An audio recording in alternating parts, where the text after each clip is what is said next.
So, hello, Mr. Sorkin. We are very glad to have you here in Italy for this conference. My pleasure. Well, what I wanted to know about not only about your lecture but about the situation we have now in contemporary scenario of architecture and urban design is uh, do you think that there are some relationship between the work of the urban designer and the work of architects in terms of uh, uh, sharing ideas, sharing instruments, and sharing ways of researching? What I mean is that, in my opinion, contemporary architects are working in a strange line between urban design and architecture, and urban designers are using architectural tools to build cities or develop new areas in cities. Although I teach urban design, I have to tell you that I think that urban design is essentially a fake discipline. And in order to explain what urban design is, historically, we have to introduce the idea of planning, which is the predecessor discipline. Essentially, what happened with planning is that over the years it became more and more social scientific, um, economic, quantitative, as it were. And in order to recuperate the physical aspects of planning for architecture, this discipline of urban design was invented. So for me, I think trying to draw a distinction between architecture and urban design is extremely unproductive. There may be distinctions of scale, but in terms of the qualitative aspects of what urban designers do, I think it's very much the same as architects. Well, I think that, I mean, don't you think that there is a contact, a relation between the experiences of architects and researchers as Yona Friedman or Paul Virilio, that during the 60s used to design pieces of cities as architectural objects using different instruments in designing and planning also, and the new tendencies, I mean the contemporary tendencies of some North European architect and some Japanese architect. I mean, working with different tools, using tools borrowed from other disciplines. Um, yeah, I mean, this is about 11 questions. And they're certainly complicated.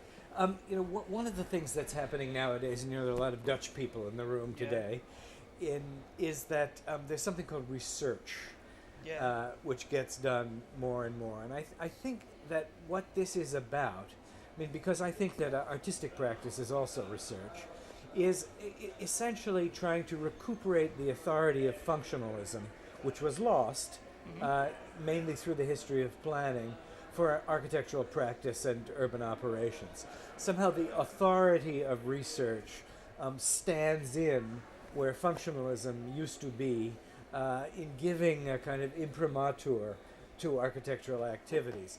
I mean, to me, a lot of this so-called research is completely phony, but the idea that you can translate directly, and this was the functionalist religion, the outcome of a research into a physical project, I think, is where we went wrong. There's not enough slack. There's not enough kind of poetry in this research. so what we can do? Huh? What we can do? Well, again, I think one of the things we can do is not to mystify the problem too much. There are obviously political problems that have to do with designing too much at once, focusing too much authority in a single agency or a single architect. On the other hand, I am somebody who believes that architects should return to Mhm. essentially their primary activities, which is constructing form for human habitation. Yes. The whole series of abstractions and over theorizations of architecture, which tend to distance it more and more from questions of the human body, from questions of the environment, from questions of social life, I think are badly mistaken. I think that we recapture our territory by defending our historic interests rather than somehow participating in this ever expanding field, which to me threatens to annihilate architecture. A lot of architects now are working with infrastructures in order to change the role of the infrastructure from something who was serving the architecture into something who is architecture too. I mean, you show today a lot of projects that use infrastructures to connect places. I mean, what is your opinion about that? This new role of the infrastructure used by some architects in contemporary scenario. I'm not sure what you mean about infrastructure, but It is ambiguous. It is ambiguous, and Yes. the history of architecture and planning has to do with a whole series of prohibitions, things on which you cannot work in conscience. And certainly one of the prohibitions, which I feel in the work I do, because I'm a little power crazy, is the idea that you cannot work at the very large scale. And the objection to working at the very large scale is that it arrogates too much responsibility to the architect. It's undemocratic. It's oppressive. It's kind of great structures of authority, and so on and so forth. But if you think of the very large scale simply as a thought experiment, and again we get back to the research, I think that one does have an opportunity or an obligation to tease out the implications of one's work at a variety of scales. I think that one gets into trouble working exclusively at a single scale. So, for example, I would never ask my students simply to work at 1 to 200. I think they have to look at the way in which very large ideas produce smaller ideas, and the way in which smaller ideas conduce larger ideas. We're still stuck in the functionalist religion with the idea that planning and architecture are essentially deductive processes, that we argue from general questions to particular questions. And I think the appeal of infrastructure is that it informs this kind of old-fashioned deductive style of thinking. We think of the very large object and we reason our way, in a completely spurious and phony baloney fashion from these very large structures, down to the doorknob.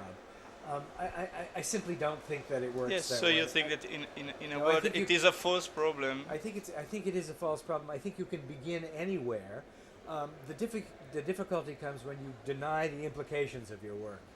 Either for the large scale or for the small scale. Yeah. So our task, I think, is to integrate these scales rather than to isolate Absolutely. them. And we fetishize infrastructure because it's a kind of back door to large-scale planning. Infrastructure, it's underneath, it's invisible. Somehow it's a much cleaner way of thinking about the megascale than the megascale itself. A last question about the big changes are happening in China now. Do you think that we are running the risk to fail the goal to have something new, something really interesting in designing the new face of China, or are urbanism following the capitalism in building new cities? I mean, in terms of only economical and not social terms. It's difficult to answer this question, not because I don't know the answer, but because, for us to speak about China sort of smacks of the old colonial experiences. Yes. Here we are, these wise imperialists telling them what to do. But that being said, I think the Chinese are fouling their nest at an incredibly insane rate. And their free embrace of the imperatives of the market are going to lead them into disaster. We spoke earlier today a little bit about what's happening with the automobile in China. China had a brilliant transportation system based on the bicycle, and about 2 months ago they have now banned bicycle transportation on the major streets of Shanghai in order to build Volkswagens and Mercedes-Benzes. I mean, imagine when 1 billion people have automobiles, none of us are going to be able to breathe.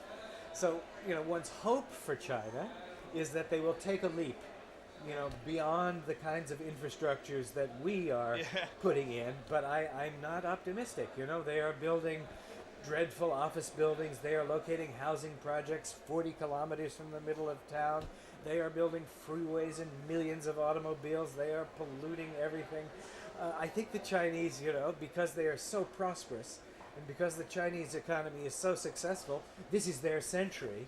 I think they have the opportunity to stand back and think about skipping a stage. In this old kind of Marxian debate about the stages of development, the orthodox always considered that one had to go through every stage of development. The kind of radical position at one point was that it was possible to skip a stage, that Yeah. one could go directly from feudalism to socialism without actually passing through capitalism.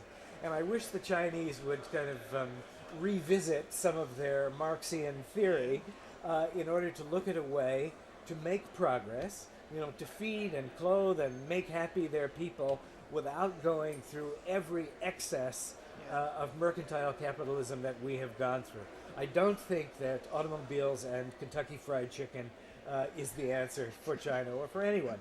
I hope that they will get religion, not that kind of religion, but I hope they will realize that they are going down a road which is going to cause them terrible problems in a very short period of time. If you go to China, you see the construction, which is very poor, and it's all based on the depreciation cycle, and it's a whole country that's going to turn into junk in 30 years. And I think that this is not a wise way of investing for the future. Okay, thank you very much, Professor Sorkin. My great pleasure.